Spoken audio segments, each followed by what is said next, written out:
kalau kata Tan Malaka kan idealisme itu adalah kemewahan terakhir yang dipunya sama anak muda. Dan Tan Malaka ya? Ya, dan salah satu filsuf Perancis itu mengatakan bahwa kalau kamu punya rebellion against something gitu, pemberontakan terhadap sesuatu, gak cuman ketika kamu di bawah melakukan bottom up revolution, tapi revolusi itu juga harus dimulai dari atas ke bawah. Memang kalau pengen jadi pemimpin, itu syaratnya sekurang-kurangnya ada 3 lah. Apa aja tuh? 1, takdir Tuhan. Kedua, kamu harus punya energi, passionate. Ketiga, itu trust. Karena kalau sudah kita punya trust, pemimpin itu kemudian punya integritas, dipercaya, tentu direksi apapun, diskusi apapun, itu kemudian semua orang bisa ikut di dalam gerakan itu.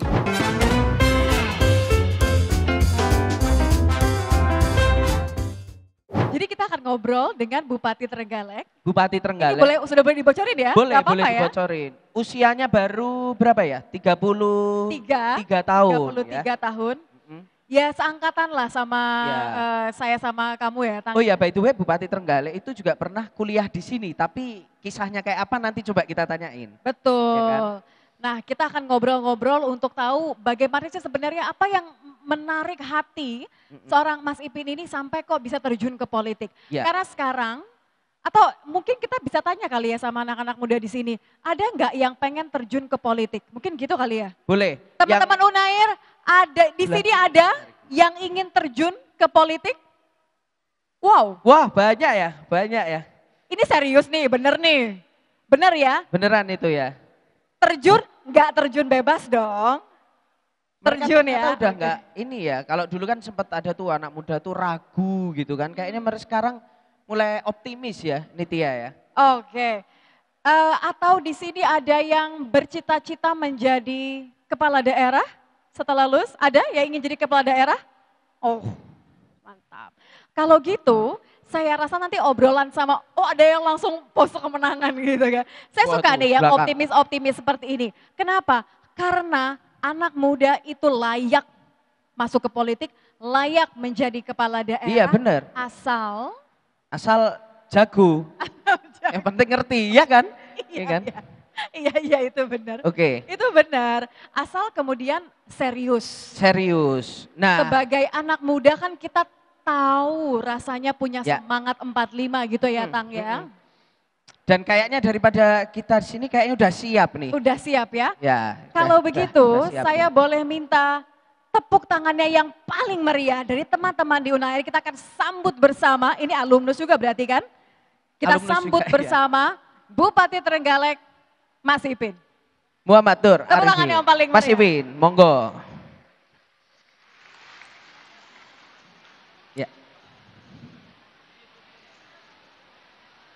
Halo Mas Ipin, siap. Monggo Mas. Di sini betul? Di sini boleh. Boleh? Tang, kamu mau di sebelah mana? Aku di tengah boleh aku ya? Sebelah, aku perempuan, sini deh. aku di tengah ya. Aku pojok. Mas Ipin, tadinya saya mau siapin kursi kosong sebelah sampean. Sambil nanya kursi kosongnya mau dipilih orang kayak gimana buat nyagup nanti. Loh? Kan jadi kepala daerahnya. Maksudnya kalau nyalon nanti lanjut, mau diisi dengan orang seperti apa? Itu yang pengen saya tanyain, tapi nggak apa-apa. Kita akan bicara soal dirimu, boleh silakan duduk kalau begitu. Monggo, Mas Ipin. Nah, tapi saya suka loh, karena ibu hadir di sini ini luar biasa. Love banget, ini namanya support di luar, di rumah support, luar biasa, saya suka sekali. Oke, akhirnya kita ketemu ya, karena waktu lanturan terakhir kan aku gak ada. Kenapa? Kacau obrolannya. Kacau. Kalau ada Nitya malah makin ruwet gitu. Justru itu ya. Padahal saya udah nyiapin banyak pertanyaan banget pengen tanya sama Mas Ipin, pengen tanya macam-macam. Tapi gini, ngelihat mahasiswa di sini kan mengingatkan dirimu kembali sama zaman dulu gak sih? Flashback gitu gak sih? Nostalgia gitu gak sih? Masa-masa ketika berjuang itu. Yang menarik adalah Mas, tadi kita tanya, ada nggak yang pengen terjun ke politik? Banyak loh di sebelah sana. Mereka semua ingin, coba saya ulang, sebelah mana yang pengen terjun ke politik? Coba salah satu maju deh, salah satu maju. Wakeh. Iya, maju. Tepuk tangan dong buat mereka berdua. Oke. Ini keren banget loh. Tapi kita boleh tanya ya, kenalan deh kalau gitu ya. Selamat sore. Sore. Halo, Nama? semester berapa kamu sekarang? Ah, Siapa namanya? semester 3, keren. 3, Sini, semester sini, 1. depan sini. Sini, ke tengah. Boleh ke Nah, tengah, ke tengah. Karena anak muda itu harus dapat spotlight, betul? Jadi harus kita arahin ke tengah. Boleh Tang, tanyain Tang. Ini semester 1, semester 3. Kenapa pengen terjun ke politik? Namanya siapa? Kenalin dulu. Baik, terima kasih atas kesempatannya. Perkenalkan nama saya Rivaldi Sihite, biasa dipanggil Aldi. Saat ini saya semester 3 dari Prodi Statistika Fakultas Sains dan Teknologi. Nah, saya berasal dari kabupaten yang terkenal dengan kota pangkal perjuangan, Pak, yaitu Kabupaten Karawang. Tepuk tangan, Karawang. Aldi dari Karawang, calon Bupati Karawang 2000 berapa? 2030. Aku dulu maju pilkada 25 tahun jadi. Ya, jadi kamu kurang ya 3 tahun lagi lah, 3-4 tahun lagi. Bisa 3 tahun lagi lulus kuliah cepat langsung ya. Saya mungkin independen aja dulu. Ya, independen. Saya dari Prodi Statistika karena kata dosen saya statistika tuh sangat relevan dengan dunia politik. Kenapa? Karena genggam data kuasai dunia. Oke. Oke, based on Tepuk data tangan. ya, keren. Sebelahnya. Keren. Monggo. Terima kasih. Nama saya Ahmad Kusuma dari Pascasarjana. Kusuma. Ahmad Kusuma dari Pascasarjana UNER Fakultas Ekonomi dan Bisnis. Untuk prodinya saya Ekonomi Islam. Oke, nama Islam, oke. Jadi begini. Sama Pak Nafik berarti. Oh iya, itu Oh, iya. saya asisten ya. Sama-sama idola ya berarti ya. Jadi Iya. begini. Menurut guru saya dan profesor saya, kita itu memang walaupun kita itu punya niat, punya kesempatan dan punya istilahnya itu teman-teman ya untuk mengubah masa depan kita atau mengubah masyarakat, kita nggak punya kekuatan. Nah, dari terjun di dunia politik, kita mau punya kekuatan untuk berubah. Karena kita ini istilahnya itu lebih ke ekonomi Islam, jadi kita Oke. memberdayakan ekonomi umat. Bagaimana potensi wisata halal kita, bagaimana potensi produk-produk halal kita, bagaimana potensi keuangan inklusif kita seperti zakat, infak, sodako, wakaf, bank syariah, dan yang lain-lain yang di mana mereka itu walaupun terjadi COVID atau terjadi pergolakan Tetap ekonomi, bisa mereka bertahan. tetap eksis, mereka Mantap. bisa tumbuh. Nah, itu tidak bisa kita lakukan jika kita tidak punya kekuatan, power, yang mana kita harus masuk birokrasi agar kita bisa merevisi yang namanya undang-undang dan Oke. regulasi.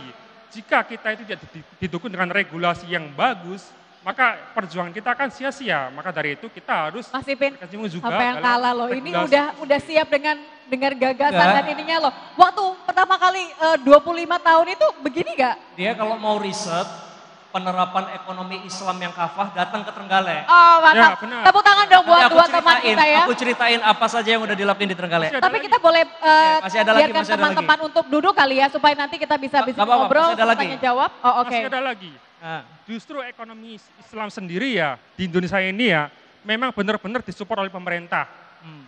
Seperti ya, kita itu ada KNKES, Komite Nasional Ekonomi Keuangan dan Syariah. Bahkan Bank Indonesia sekalipun ya, yang notabene itu istilahnya bank sentral, mereka mendirikan namanya departemen sendiri, Departemen Ekonomi dan Keuangan Syariah. Fungsinya itu untuk memberdayakan ekonomi keumatan, ekonomi syariah, dan juga industri halal. Maka karena itu, istilahnya itu, istilah apa ya, wasteful lah, istilahnya itu wasteful, terus setelah itu potensi kita itu sia-sia jika kita tidak dimanfaatkan, terutama anak muda sekarang loh ya. Kita tahu yang mana AI, kecerdasan buatan. Dan saya pahami di sini, anak-anak di sini pasti paham betul masalah AI, baik dalam kegiatan ekonomi, perdagangan dan lain-lain. Dan semisal hal itu dimanfaatkan pada ekonomi syariah, maka berapa banyak ya yang dari masyarakat kita sendiri itu yang bisa tercover, terutama masyarakat kalangan menengah ke bawah. Oke. Karena Sip. kita itu selama ini kan ekonomi konvensional, bukan ekonomi syariah. Maka karena itu kan ketimpangan pendapatan itu masih Masih terlalu belum besar antara sepenuhnya. kaya dan si miskin. Maka karena Oke. itu ekonomi syariah itu mengedepankan ekonomi keumatan, mengedepankan yang namanya maqasid syariah 5 itu. Yang Mantap, dari aku agama tos itu dulu dong, sendiri. keren banget loh ini. Tepuk tangan dong buat teman-teman, keren banget. Kayaknya habis Mas ini Kusuma, harus hadiahnya ngobrol. boleh dilepas tasnya enggak? Tasnya oke, mau dikasih apa nih? Saya dikasih Jaket Oh, alma saya maternya bisa saya yang dilepas. deg-degan. Jaket alma Aku maternya bisa pinjam dilepas. ininya. Jaket alma maternya bisa dilepas. Hah? Iya, jaket alma maternya bisa dilepas. Kok yang mau dikasih hadiah khusus Hah? mah yang deg-degan saya? Iya. Alma maternya Saya buat bantu. saya, karena saya dulu pernah di DO dari UNER ya. Nah, Tapi kan balik lagi kopiahnya dong. buat Mas Kusuma, Ah, thank you. Mantap. Mas Aldi juga, thank Terima you. kasih, terima kasih. Terima kasih, boleh Tukeran, kembali lagi. tukeran. Tepuk tangan dong untuk teman-temannya, ini keren sekali ya. Keren sekali. Thank you Oke. banget. Sampai ketemu ngobrol di bawah ya. Thank you ya. Mas lo, Tenang. tak bawa beneran lo ini. Nanti jaketmu aku selamatin, tenang. Iki tasmu iki, ojo ketinggalan ini. Ya. Tapi itu gimana ceritanya waktu Udah di, gitu ya. waktu di DO? Nah, gantian. Caipin nanti gak cerita-cerita kamu ya. Oke. Tapi gimana? Mas Ipin boleh duduk Oke, lagi. oke. Itu gimana ceritanya? Biasanya ada nama istilahnya kan patah arang gitu kan. Sedih kalau sudah ketika proses akademik itu kemudian gagal, DO, tapi kan dirimu tidak berhenti dan sekarang look at you begitu kan. Bisa dibilang ya salah satu kebanggaan anak muda lah. Gimana prosesnya? Apa yang membuat dirimu tuh terus gitu, keep going? Enggak, karena saya tahu saya harus bertanggung jawab terhadap apa dan kalau melihat IPK waktu itu ya 3,5 sekian itu is okay. Jadi saya di DO karena waktu itu kampanye dan lupa ngurus cuti. Oh, Jadi nggak bayar SPP. ini tuh bagian humble bragging ternyata. Jadi nggak bayar SPP 1 bulan kemudian di DO gitu. Berarti bukan karena IP-nya Enggak. jelek gitu ya. Dan gini, tadi aku pengen nyambung apa yang disampaikan Mas Aldi, apa yang disampaikan oleh Mas Kusuma. Aku pun juga merasa begitu. Jadi kalau kata Tan Malaka kan idealisme itu adalah kemewahan terakhir yang dipunya sama anak muda. Dan Tan Malaka ya? ya, dan salah satu filsuf Perancis itu mengatakan bahwa kalau kamu punya rebellion against something gitu, pemberontakan terhadap sesuatu, gak cuman ketika kamu di bawah melakukan bottom up revolution, tapi revolusi itu juga harus dimulai dari atas ke bawah. Nah, maka salah satu yang kemudian kita dorong di Kabupaten Trenggalek, contoh tadi, terkait bagaimana distribution of wealth. Ya. Dulu di Trenggalek itu dengan garis kemiskinan 260 ribu aja, yang miskin 96 ribu orang. Sekarang garis kemiskinannya naik jadi 410, tapi yang miskin turun jadi 74 ribu. Gimana caranya Bang Messi gitu? Caranya gimana? Salah satunya kita distribution of wealth lewat Basnas.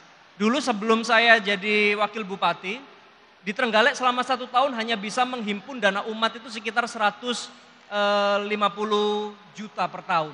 Sekarang rata-rata kita bisa dapat 7-8 miliar per tahun.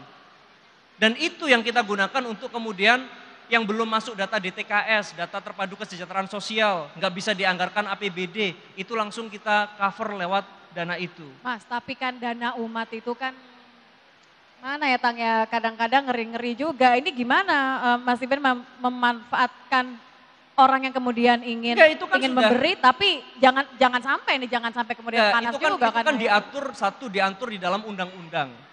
Kemudian kedua, bahwa itu bagian dari innovative financing gitu. Karena kita gini, saya lebih percaya bahwa movement itu lebih tajam daripada program. Karena kalau program, orang itu cuma tanya, kamu punya anggaran berapa, kamu mau ngasih benefit aku apa. Tapi kalau movement, semua pilar bangsa itu tergerak. Ya, Jadi kita ada itu willingness gitu ya. jadi kita punya platform yang namanya Gerakan Tengok Bawah, di mana di situ ada sedekah informasi, sedekah partisipasi, dan sedekah rizki. Jadi orang itu kemudian saling trust. Memang kalau pengen jadi pemimpin, itu syaratnya sekurang-kurangnya ada 3 lah. Apa aja tuh? Satu, Oke. takdir Tuhan. Itu nggak bisa dibantah. Kemudian Tertulis di mahfuz ya. Takdir Tuhan itu termasuk di dalamnya support dari istri, doa dari ibu gitu ya. Masuk, Pak itu Eko. masuk takdir Tuhan. Kemudian kedua, kamu harus punya energi, passionate. Jadi kayak tadi Mas Kusuma itu punya satu leader material banget karena dia passionate untuk memperjuangkan apa yang dia yakini sebagai idealisme dia yang benar. Itu jadi penting lah. Kalau kemudian menyampaikan sesuatunya males-malesan, ya orang pasti yang dengerin juga ogah-ogahan. Ya. Ketiga itu trust. Ya. Karena kalau sudah kita punya trust, pemimpin itu kemudian punya integritas, dipercaya, tentu direksi apapun, diskusi apapun, itu kemudian semua orang bisa ikut di dalam gerakan itu. Karena satu bupati nggak bisa nyelesain masalah kabupaten, satu Tapi- presiden nggak bisa nyelesain seluruh masalah bangsa. Tetapi yang kita butuhkan dari seorang pemimpin atau presiden kan, oh orang ini kelihatannya idenya bagus dan dia bisa Ada percaya dipercaya. tadi ya. Dia nggak pernah punya cacat, katakanlah habis ngomong ini terus ngomong itu gitu kira-kira. Nah jadi kira-kira kalau kita follow dia, ini bisa dipercaya nih. Nah itu kan terus kemudian menggerakkan kita dan banyak kemudian civil society yang bergerak itu karena ada energi dan trust dari pemimpin itu. Saya sepakat karena sebenarnya apa yang salah satunya menyelamatkan Indonesia dari COVID-19 itu adalah civil society, ya kan? Penggerakan bagaimana community ini jadi modal yang kuat banget. Tapi Tang, biasanya kan kalau ngomongin udah di birokrasi itu kan susah ya. Yang Ribet. ngadepin yang lebih senior, yang tadi Nah. takdir Tuhannya melebihi Itu ngakali takdir yang gimana Mas? Menghadapi Enggak, kalau kita melihat masuk ke dunia birokrasi terus kemudian di situ ada senior citizen yang kebetulan jadi ASN dan dianggap sebagai satu burden atau satu hambatan, ya mungkin kamu akan terima hambatan. Tapi bagi saya waktu masuk ke kabupaten saya melihat ini banyak talent pool yang kemudian dia sudah berpengalaman 5 tahun, 10 tahun, 20 tahun gitu. Jadi aku percaya pada experience dia gitu. Dan kita bisa memainkan yang namanya kepemimpinan partisipatoris. Jadi kayak contoh ada satu kasus kayak kemiskinan aja. Saya cuman exercisingnya begini, Bu, Pak, masa kalau yang orang kaya itu ada yang namanya pelayanan terpadu satu pintu. Dikasih karpet merah, dikasih tax holiday dan lain sebagainya. Kalau orang miskin pertanyaan saya, ada nggak pelayanan khusus buat dia? Dia datang ke dinas sosial, kartanya suruh cari rekom dulu ke sekda. Sekda rekomnya sudah datang, balik ke dinas sosial, oh urusannya kesehatan ke dinas kesehatan. Habis itu dinas kesehatan, oh ini urusannya sama direktur rumah sakit, kan dipingpong. Nah makanya kemudian ketika seperti ada kasus kayak begitu saya tanya, pengalaman Bapak gimana? Dulu pernah ngelakuin ini hasilnya bagaimana? Oh kok gagal ya? Berarti kemudian harus ada apa? Sehingga kemudian opsi-opsi itu hasil dari exercising dan hasil dari masukan beliau-beliau. Dan kemudian saya tinggal melontarkan, Pak saya punya temen loh bupati ini, di kabupaten dia ngelakuin ini. Pak saya baca literatur loh, saya kemarin scrolling di Instagram, itu ada program kayak begini di luar negeri sana. Bisa nggak kita nyiptain itu? Meskipun kemudian regulasinya belum ada, meskipun anggarannya belum ada, tetapi ketika itu sudah jadi keputusan, itu diskresi yang dengan niat baik, itu akan jadi sesuatu yang menghasilkan. Tapi pengalaman Mas Ipin memang senior citizen ini, mereka yang mengutip ucapanmu ya, mereka yang lebih berpengalaman, mau mendengar, mau untuk kemudian mengubah. Ini karena kita bicara mengubah cara loh, iya kan? Iya, jadi gini, satu kita memberikan kepercayaan bagi mereka bahwa oke, aku menempatkan kamu bahwa kamu berpengalaman, aku tidak pernah membarter jabatan dengan sesuatu yang untuk aku pribadi. Jadi kamu follow my order itu karena aku ada representasi dari jelmaan keinginan rakyat karena rakyat memilih aku secara demokratis dengan jumlah yang besar. Jadi ya tolong ini kalau aku ngomong ini bukan aku yang mau loh, ini urusannya masyarakat. Terus kita lihat indikatornya, indikator kita masih begini. Waktu kita masuk kan kemiskinan 96 ribu. Kemiskinan 96 ribu orang gitu loh, ini mau diapain? Terus kemudian ketika saya datang, kan passion dan energinya harus dipakai. Ya. Apa energinya? Saya nginep sendiri ke rumah orang-orang miskin itu. Jadi aku bawa sleeping bag yang biasa buat camping itu, karena kalau rumahnya orang miskin di Trenggalek itu nggak ada ubinnya, tanah gitu loh. Ya tidur di situ, terus kemudian saya tanya yang punya rumah, Mbah, gadah KTP, punya KTP aja enggak gitu loh. Jadi jangankan dapat bantuan gitu, dia didaftarkan sebagai warga negara saja enggak. Gimana bisa dapat hak-haknya. Dan kalau nggak punya KTP gitu terus siapa yang mau bantu? Duit pribadi bupati, ya nggak apa-apa sih. Tapi kan kalau terus-terusan begitu negara artinya nggak berjalan dong. Makanya tadi saya bilang perlu adanya innovative financing, tetapi yang kemudian dilindungi regulasi undang-undang. Apa itu? Salah satunya kita mainkan mekanisme Basnas, Badan Wakaf, kemudian Forum CSR. Dan akhirnya alhamdulillah sekarang kita bisa men-tackle yang belum masuk BPJS, KIS, kita bantu di sana.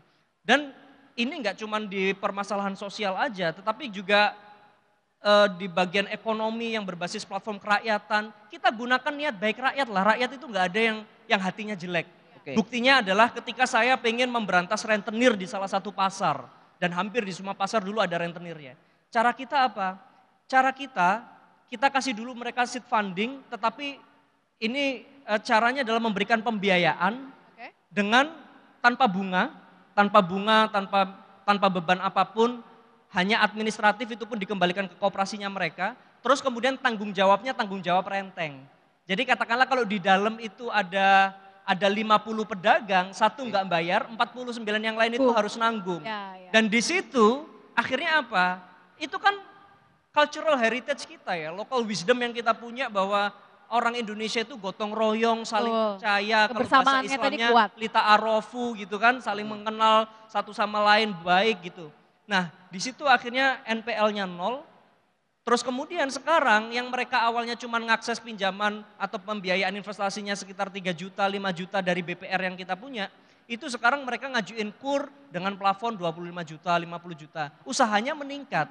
Dan kalau Mbak sama Mas lihat di statistik kita terkait masalah investasi, investasi di Trenggalek itu rata-rata dulu maksimal 1 tahun cuma ada 200 miliar nilainya. Kecil banget itu. Itu kalau di Karawang itu satu pabrik aja lebih dari itu.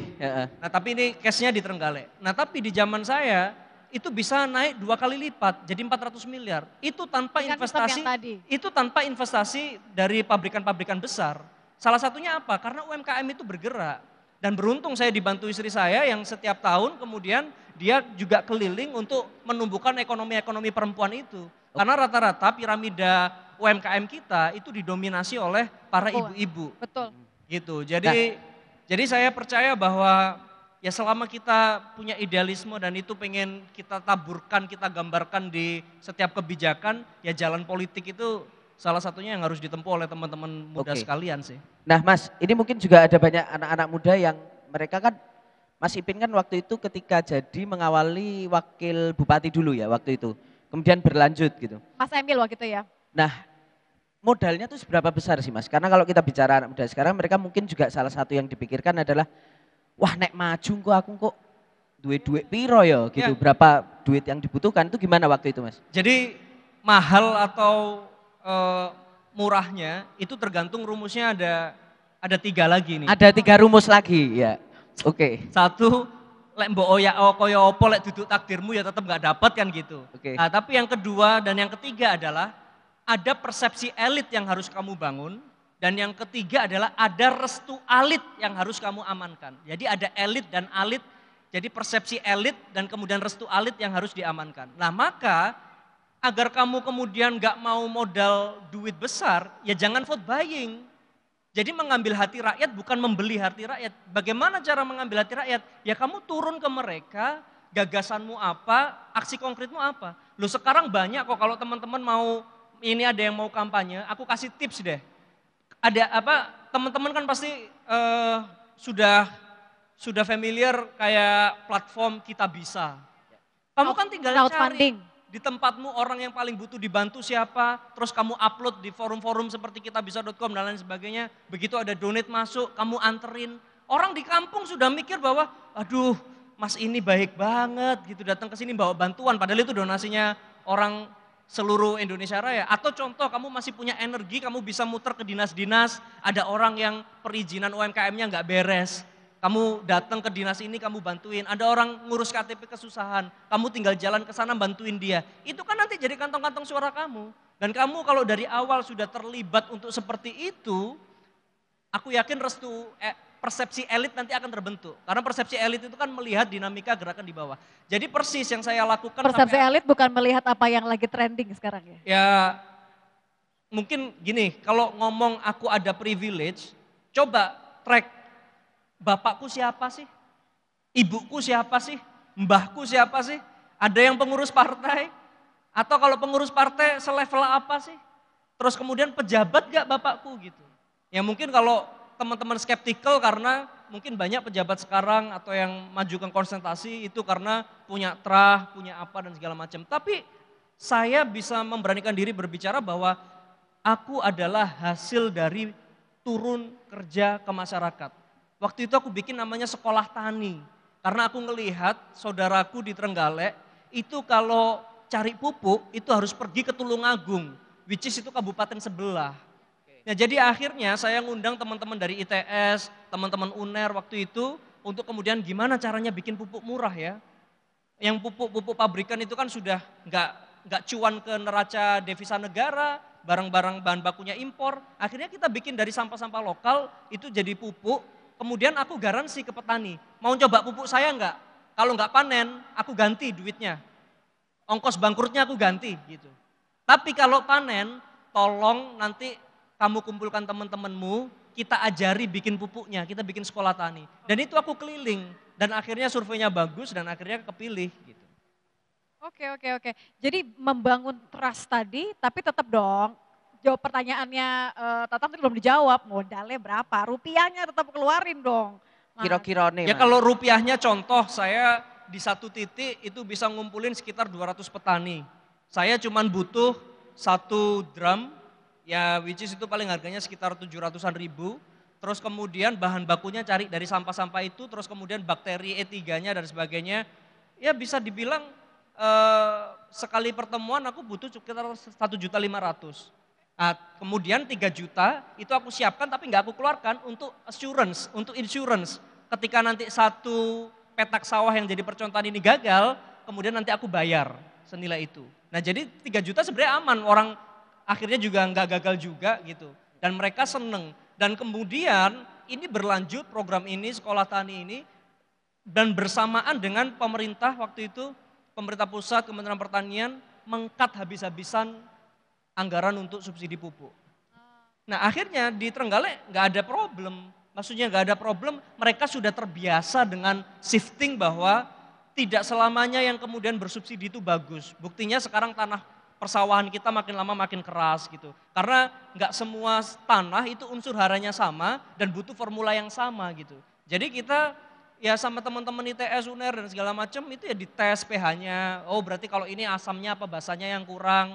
Terus kira-kira mikrobiologinya ini mikroharanya kira-kira unsur apa yang harus dipenuhi. Nah sehingga katakanlah kalau tetap pakai pupuk pabrikannya seberapa persen yang harus dicampurkan di situ gitu. Jadi memupuk tanah masyarakat, memupuk kepercayaan kepercayaan masyarakat dan memanen dan hasil memanen hasilnya tanpa harus memupuk hal-hal yang tidak ingin dipertanggungjawabkan di akhirat nanti, kurang lebih gitu ya. Oke. Bisa ditanya Mbak, saya periode yang kemarin itu dapat 68%, itu H-1, H-2, H-3 0 rupiah sama sekali. 0 rupiah. 0 rupiah.